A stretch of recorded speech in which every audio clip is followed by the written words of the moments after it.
আচ্ছা, দেবী দুর্গার ক্রুদ্ধ রূপ থেকেই কিন্তু মা কালীর সৃষ্টি হয়েছিল। মা কালীও কিন্তু দেবী দুর্গারই একটা প্রতিরূপ। কিন্তু দেখো না, রূপে লক্ষ্মী, গুণে সরস্বতী, কাজের বেলায় দশভুজা সবাই চায়, কিন্তু মা কালীর রূপে কি দেখেছো কখনো কাউকে নিজের মেয়ে বা বাড়ির বউকে দেখতে চাইতে?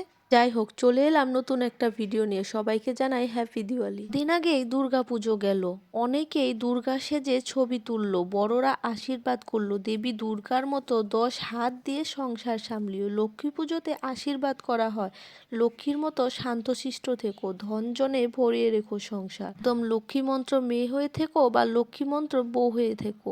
কিন্তু কালী পুজোতে তো কাউকে দেখলাম না কালী সেজে ফটো তুলতে। তো কজনকে দেখেছো কালী সেজে ফটো তুলতে? কজনকে বলতে শুনেছো কালীর মতো সংসার সামলিও?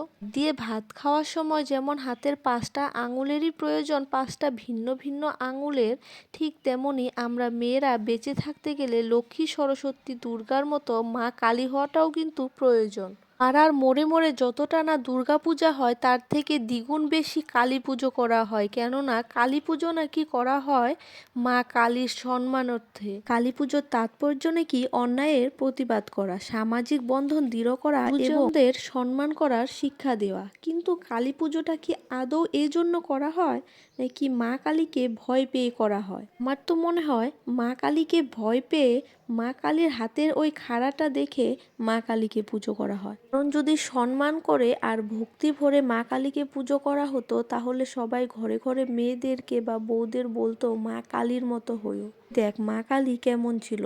যাই হোক, শুভ দীপাবলি, শুভ কালী পুজো। সবার পুজো খুব খুব ভালো কাটুক।